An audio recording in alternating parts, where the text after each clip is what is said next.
Saya Friska Clarissa, Kompas TV, independen, terpercaya.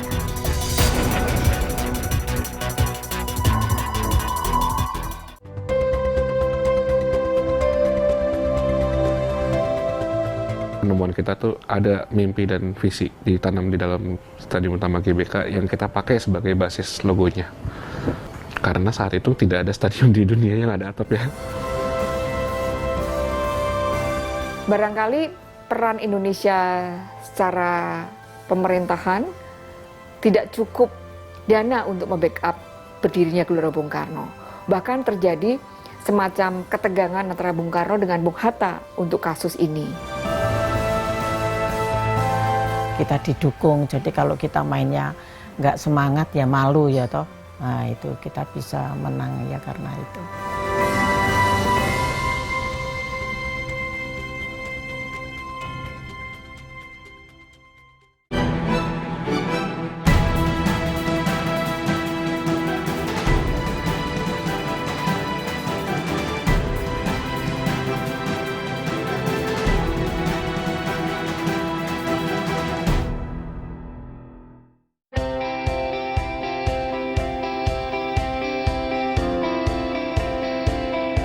Perhelatan akbar yang digelar setiap 4 tahun sekali di kawasan Asia ini cukup menyita perhatian masyarakat selama setahun terakhir.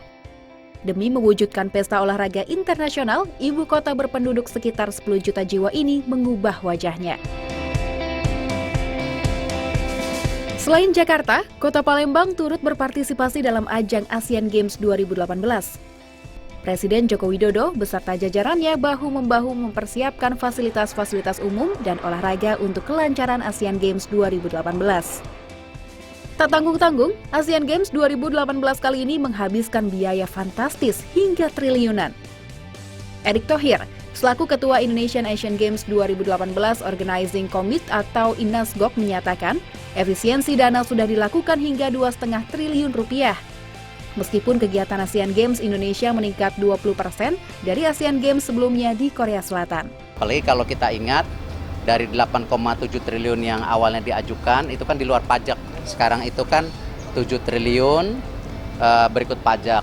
Jadi kan ditambah dikurangin sponsor kurang lebih 800, jadi 5,2 triliun. Jadi penghematannya sendiri kan hampir 2,5 triliun.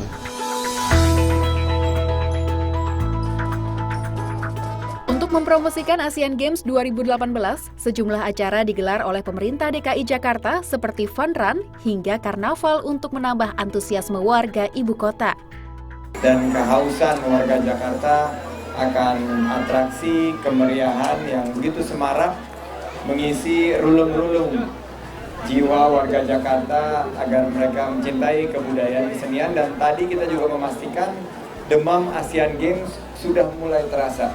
Kalau demam ini kita sekarang sudah suhunya 39-40 derajat.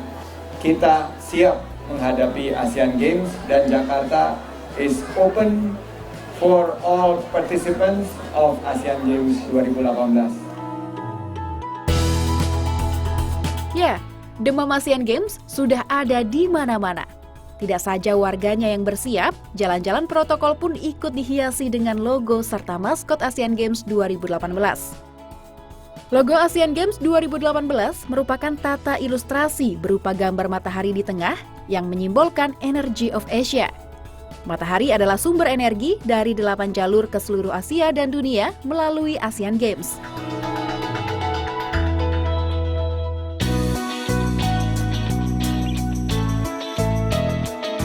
Sementara itu, 3 maskot Asian Games bernama Atung, Bin Bin, dan Kaka diwakili oleh 3 satwa Indonesia, rusa bawean, badak bercula 1, dan burung cendrawasih. Beberapa bulan belakangan ini mungkin Anda familiar dengan 3 satwa khas Indonesia yang saya pegang ini. Dan juga pasti Anda sering melihat logo Asian Games 2018. Lalu, siapa desainer di balik logo dan maskot tersebut? Saya bersama Jefferson Edri dari Fit Studio akan membahas logo dan maskot Asian Games 2018. Pencarian desain logo dan maskot Asian Games berawal dari sayembara yang digelar oleh Badan Ekonomi Kreatif, Menpora, dan INASGOC pada Maret 2017. Sayembara terbatas ini bertujuan untuk menggantikan logo dan maskot yang pernah didesain sebelumnya pada tahun 2015 karena menuai kontroversi. Dari panitia lomba, Jefferson dan tim hanya diberi waktu sekitar 3 minggu saja. Dari 11 studio yang lolos seleksi, Presiden Joko Widodo akhirnya memilih hasil karya Jefferson dan kawan-kawan yang dianggap mewakili visi misi Asian Games 2018. Jeff, sebenarnya apa makna logo dan maskot Asian Games 2018 ini? Buat kita yang pengen kita sampaikan itu dari semua riset yang kita baca itu, kita pengen menyampaikan pesannya itu keep the dream alive. Karena buat kita saat penemuan kita tuh ada mimpi dan visi ditanam di dalam stadion utama GBK yang kita pakai sebagai basis logonya. Karena saat itu tidak ada stadion di dunia yang ada atapnya. Dan dia minta, ini kita mau ada atapnya, which is awalnya impossible, tapi akhirnya dibikin berhasil. Dan saat jadi Stadion Utama Gelora Bung Karno itu stadion pertama dengan skala itu yang punya atap, yang dinamakan atap temu gelang oleh Bung Karno. This is amazing fact gitu loh. Dan kalau waktu itu bisa dengan mimpi yang begitu besar, kenapa sekarang nggak bisa gitu loh.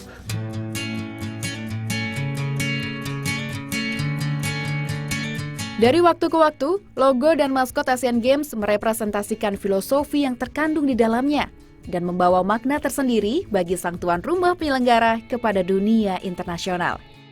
Ya, filosofi, mimpi, dan energi yang direalisasikan dalam logo berbentuk Stadion Gelora Bung Karno tersebut akhirnya membawa studio desain grafis yang berdiri sejak tahun 2009 ini mendapat hadiah uang senilai 100 juta rupiah.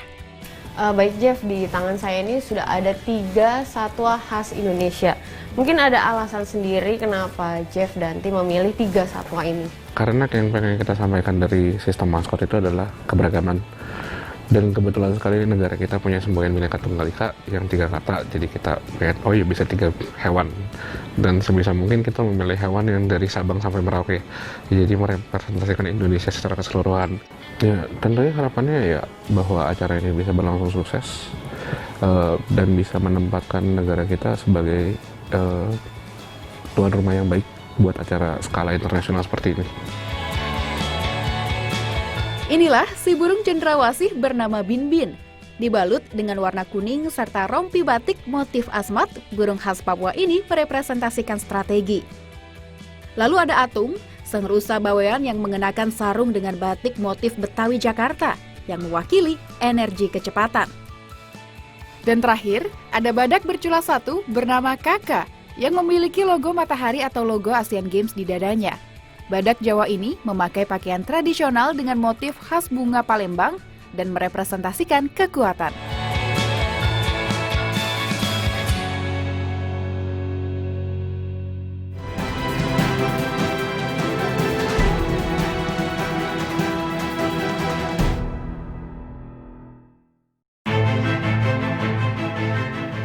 Kompas TV, Rumah Pemilu, Rumah Indonesia.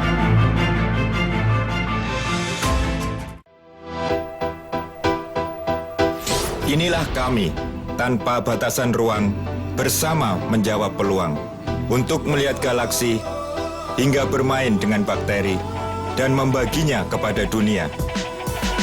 Mengubah rasa penasaran menjadi penemuan.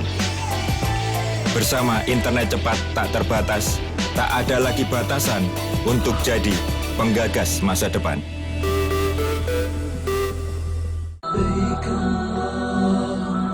Maktur Travel Umroh dan Haji dengan pengalaman puluhan tahun siap memberi pelayanan dan fasilitas terbaik di Indonesia. Maktur Travel Umroh dan Haji menawarkan paket spesial bagi setiap jamaah yang ingin melaksanakan ibadah umroh dan haji khusus.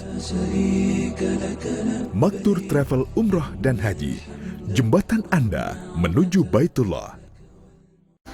Bukan warganet Indonesia kalau nggak bisa bikin meme kocak. Di media sosial itu ramai sekali momen Pilkada serentak 2018. Quick count, data yang masuk sudah 100%. Isinya komen semua. Ikuti pembahasan topik yang menjadi hits dan ramai di jagat media sosial. Ada ungkapan maha benar netizen dengan segala tweetnya. Kata netizen, setiap Kamis pukul 10 malam. Live di Kompas TV, independen, terpercaya.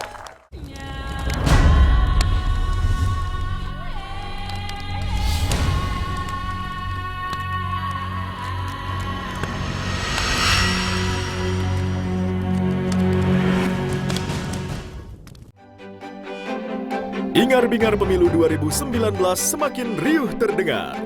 Pastikan Anda ikuti update berita dan informasi terkini, terlengkap, dan terakurat seputar peristiwa yang mengiringi perhelatan besar Pesta Demokrasi Bangsa Indonesia di tahun 2019. Dalam Rumah Pemilu, Senin sampai Jumat pukul 4 sore di Kompas TV. Rumah Pemilu, Rumah Indonesia.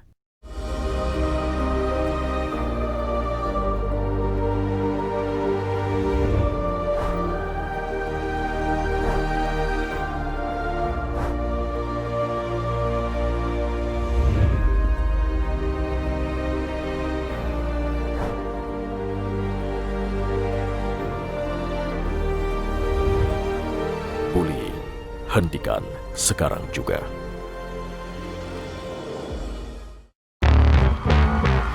Di Suci 8 kali ini, dari awal gue ikut Suci ini, gue udah yakin sih gue bisa sampai di babak grand final ini. Pak De Indro, Bang Panji, Cak Lontong, semua komentar dari mereka menjadikan motivasi untuk saya sehingga saya bisa berada di final Suci 8 ini. Dan kalau gue jadi juara, ini gue persembahkan buat almarhum bapak, untuk ibu tersayang di rumah, ini buat semua buat kalian. Kalau saya jadi juara di kompetisi ini, juara ini akan saya persembahkan untuk kedua orang tua saya, juara ini untuk kalian. Akan kami buktikan, kami bisa dibanggakan. Grand Final Stand Up Comedy Indonesia Season 8 Sabtu 11 Agustus pukul 7:30 malam di Kompas TV.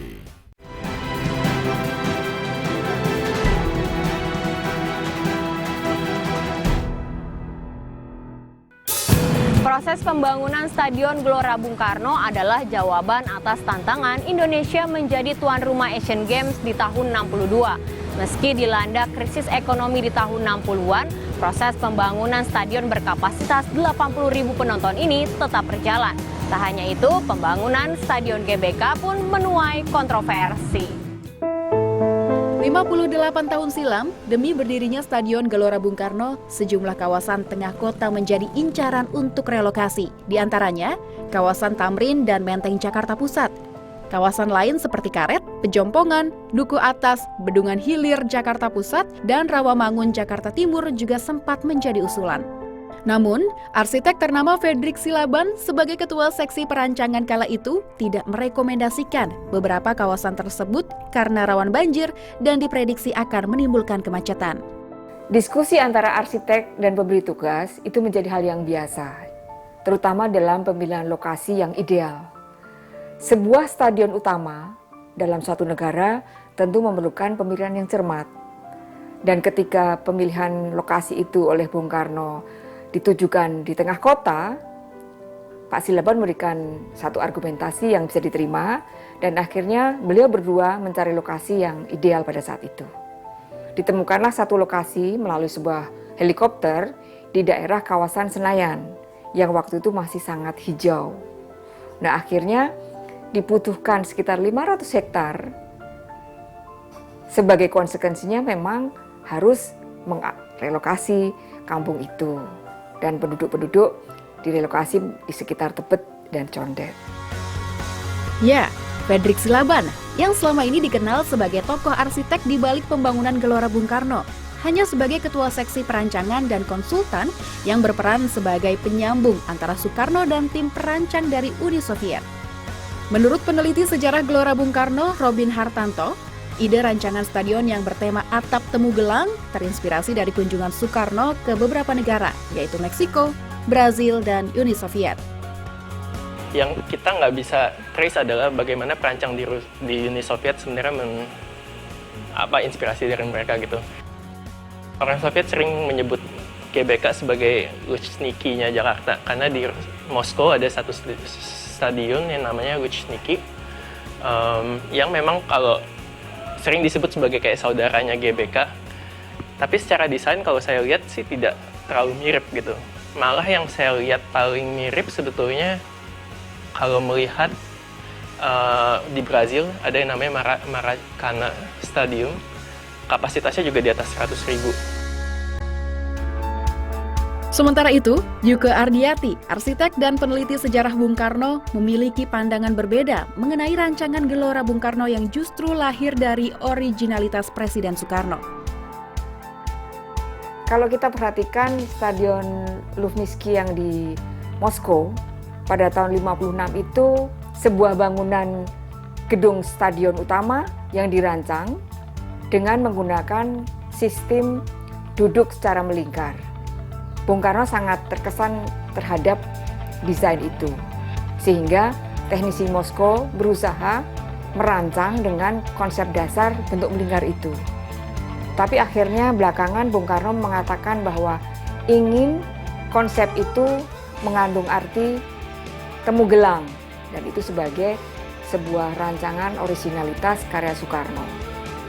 Dan rancangan itu menjadi bagian dari arsitektur modern, namun mengandung pola, metafor, bentuk-bentuk tertentu.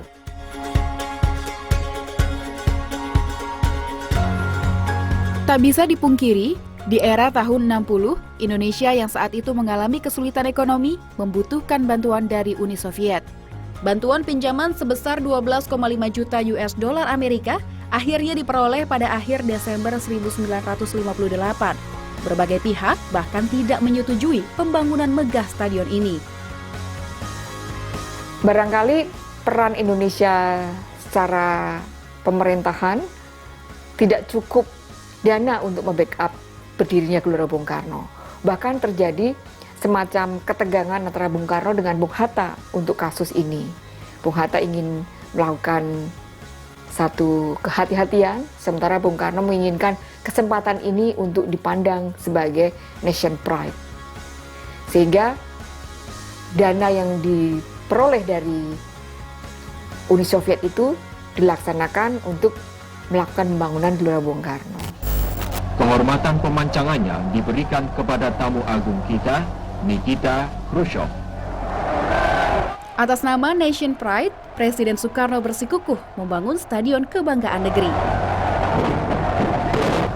Dasar stadion ini dibentuk oleh kedua tokoh negara. Pemancangan tiang ke-100 pembangunan Gelora Bung Karno secara simbolis dilakukan Perdana Menteri Uni Soviet Nikita Khrushchev. Sahabatan dan sportivitas permainan.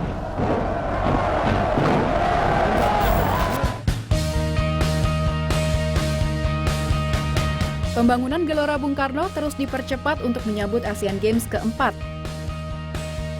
Hingga akhirnya, bulan Juni 1961, stadion renang berkapasitas 8.000 penonton selesai dibangun. 6 bulan kemudian, stadion tenis dan stadion media untuk berlatih sepak bola selesai dibangun. Istana olahraga bulu tangkis yang berkapasitas 5.200 orang dan gedung bola basket, pembangunannya rampung pada awal tahun 1962. Dan sebagai tempat pembukaan Asian Games ke-4, stadion olahraga lari dan sepak bola berstandar Olimpiade diresmikan.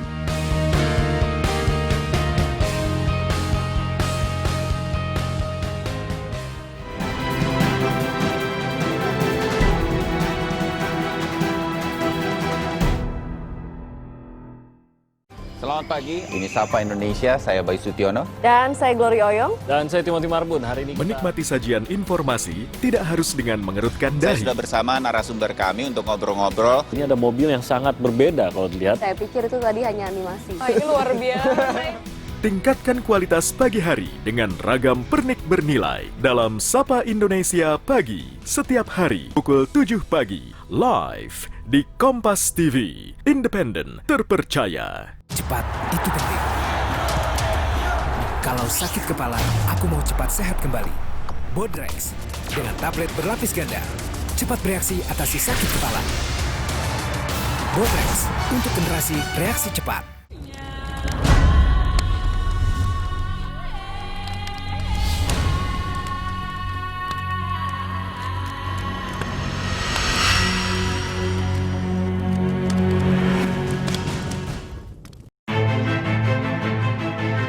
Kompas TV, Rumah Pemilu, Rumah Indonesia.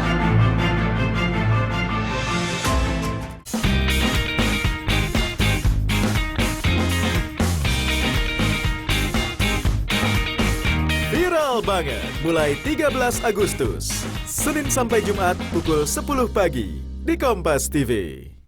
40 cabang olahraga dipertandingkan. 45 negara kontingen memperebutkan supremasi. 2 ibu kota provinsi menjadi tuan rumah pertama dalam sejarah. Dukung para pejuang olahraga Indonesia menapaki podium tertinggi. Gawangi segala informasi seputar Pesta Olahraga Asia 2018. Indonesia Bisa, mulai 16 Agustus, pukul 3:30 sore, live di Kompas TV.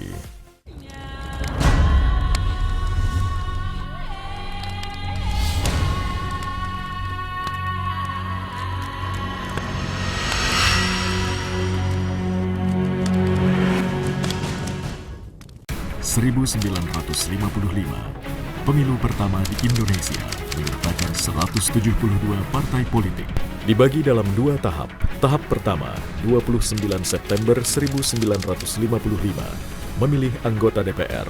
Tahap kedua, 15 Desember 1955, memilih anggota konstituante.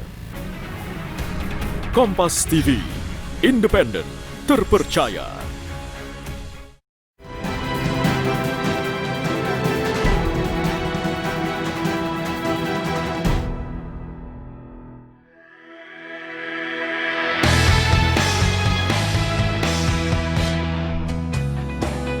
Pembangunan Komplek Olahraga Senayan mengundang antusiasme warga dari lokal maupun dari mancanegara.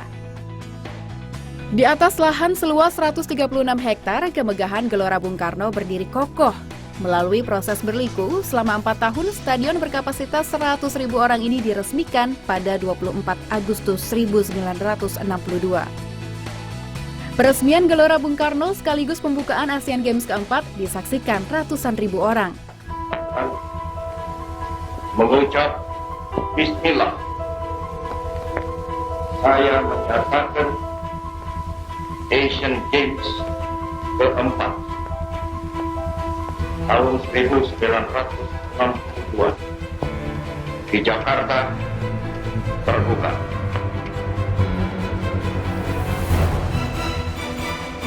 Dalam pidatonya, Presiden Soekarno menyatakan bahwa peristiwa penting ini merupakan tonggak sejarah bagi bangsa Indonesia, khususnya dalam bidang olahraga yang merupakan bagian dari nation and character building.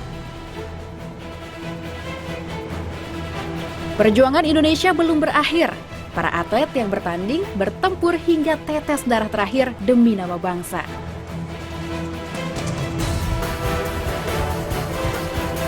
Dari cabang bulu tangkis, nama Retno Kustia tidak asing di telinga para pejuang Asian Games keempat. Pasangan Indonesia terdiri dari Minarni dan Retno Kustia. Sedang pasangan Persekutuan Tanah Melayu terdiri dari Tan Jogbi dan Eng Meiling.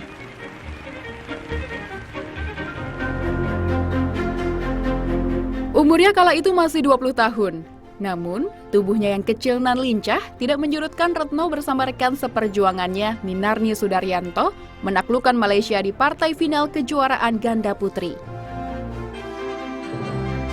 Bu Retno, waktu melawan Malaysia di Asian Games keempat itu ya Bu, Ibu pakai strategi apa Bu untuk melawan Malaysia? Ya mungkin mereka belum begitu populer ya seperti sekarang ya. Jadi ya tapi ya sudah harus diwaspadai waktu itu. Jadi kita juga mesti ngotot juga. Ini adalah medali Asian Games keempat di tahun 62. Medali emas yang Ibu raih saat berlomba ganda putri.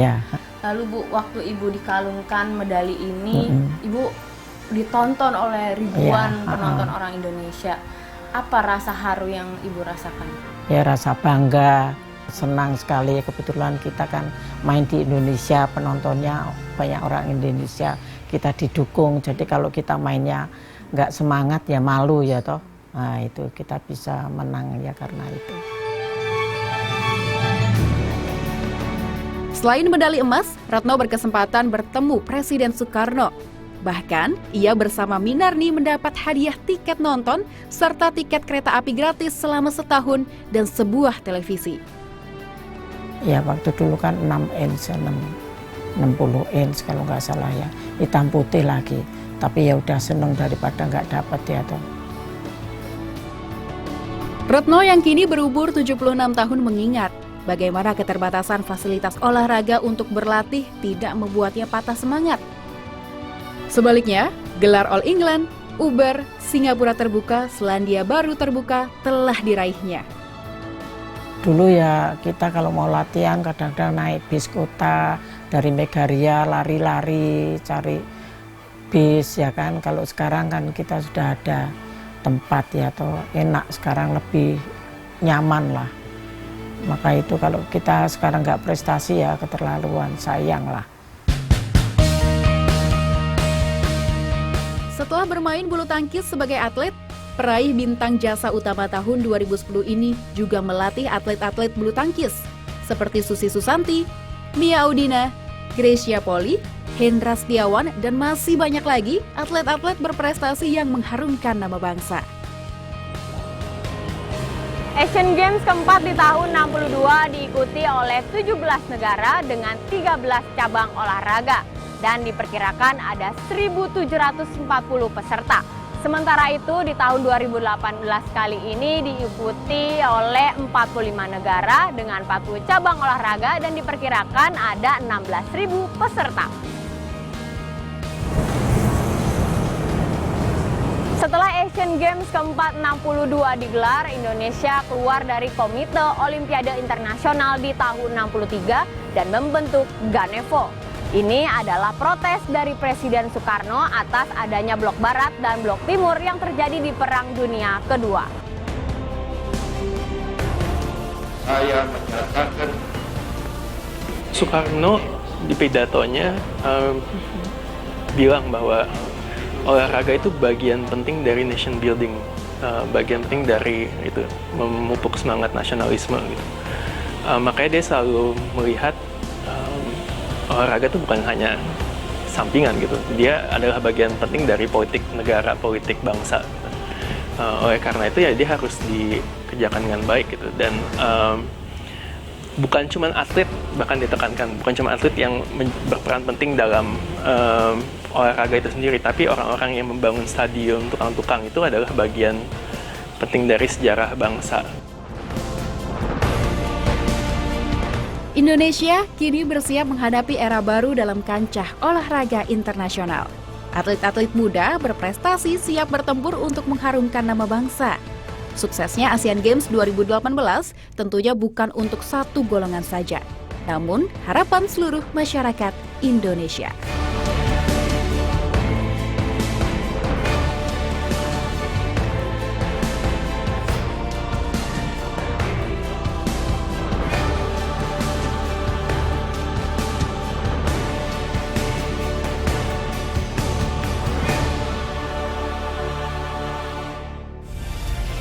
Kompas TV, independen, terpercaya.